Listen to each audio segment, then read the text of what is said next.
जय भीम, नमस्कार. निळे प्रतीकमध्ये आपलं सर्वांचं स्वागत. मी रतन कुमार. सत्तेच्या लालसेत रक्तरंजित लोकशाही निवडणूक की रणांगण. लोकशाहीचा सर्वात मोठा उत्सव म्हणून ओळखल्या जाणाऱ्या निवडणुका आज भय, हिंसा, दहशत आणि पैशाच्या सत्तेच्या सावटाखाली चिरडल्या जात आहेत. छत्रपती संभाजीनगर महानगरपालिकेच्या निवडणुका रणधुमाळीत MIM आणि काँग्रेस या दोन राजकीय गटामध्ये झालेला राडा, समोरासमोर झालेली झटापट आणि तब्बल 50 जणांवर दंगलीचे गुन्हे दाखल होणे ही केवळ एक घटना नाही, तर आजच्या राजकारणाची विदारक झलक आहे. मित्रांनो, काय चाललंय? निवडणूक म्हणजे मतदारांनी विवेकाने निर्णय घेण्याची प्रक्रिया. मात्र सध्या निवडणूक ही लोकशाहीची चाचणी न राहता ती ताकद, पैसा, दहशत आणि हिंसेचं प्रदर्शन झाले आहे.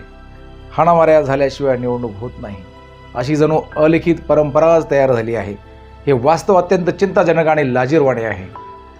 आज रोज कुठे ना कुठे निवडणुकांच्या पार्श्वभूमीवर हल्ले, मारहाणी, दंगली आणि अगदी खूनसुद्धा घडत आहेत. मित्रहो, सत्तेसाठी, पदासाठी, राजकीय वर्चस्वासाठी माणसाचे मुर्दे पडत आहेत.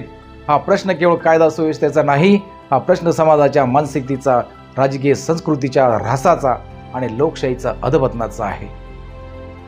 राजकारण हे लोकांसाठी असते, लोकांवर हुकूमत गाजवण्यासाठी नव्हे. पण आज चित्र उलटे झाले आहे. राजकारणासाठी लोकांचा वापर होतोय, त्यांचे जीव धोक्यात टाकले जात आहेत. सामान्य नागरिक मात्र सगळ्यात भयभीत झालेला दिसत आहे.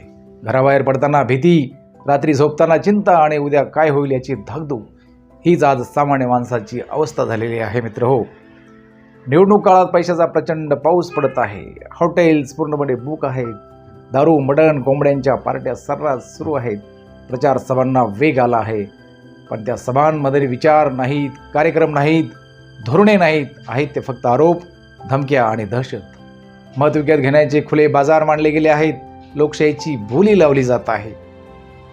अजून निवडणुकीला 8 दिवस शिल्लक आहेत. या 8 दिवसात परिस्थिती कुठल्या वळणावर जाईल, काय घडेल, आणखी किती हिंसाचार होईल हे सांगण्यात कठीण झाले आहे. मित्रहो, ही अनिश्चितता समाजासाठी अत्यंत घातक आहे. निवडणूक म्हणजे उत्सव असायला हवा, पण आज ती भीतीची, तणावाची आणि रक्तपाताची प्रक्रिया बनली आहे. छत्रपती संभाजीनगरामध्ये सध्या तणावपूर्ण शांतता आहे. पोलीस ॲक्शन मोडवर आहेत. बंदोबस्त वाढवण्यात आला आहे.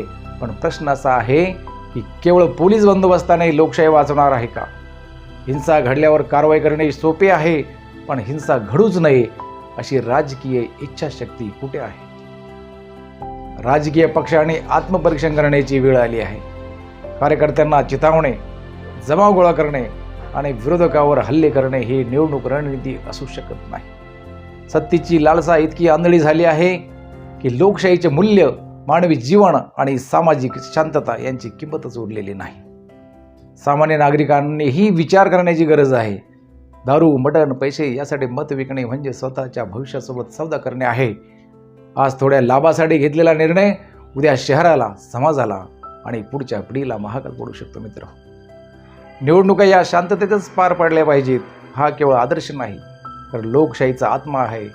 जर निवडणूक म्हणजे हिंसा, रक्तपात आणि दहशत असेल, तर आपण कुठल्याही लोकशाहीत जगतोय? हा प्रश्न गंभीरपणे आपण स्वतःला विचारायला हवा. आज गरज आहे ती कठोर कायदा अंमलबजावणीची, निवडणूक आयोगाच्या ठोस भूमिकेची आणि सर्वात महत्त्वाचे म्हणजे राजकीय नैतिकतेची. अन्यथा उद्या निवडणूक निकाल जाहीर होतील, पण समाजात जखमा, भीती आणि तुटलेली लोकशाहीची शिल्लक राहील. लोकशाही जिंकली पाहिजे, पण रक्त सांडून नाही, तर विवेक, शांतता आणि संविधानाच्या मार्गाने.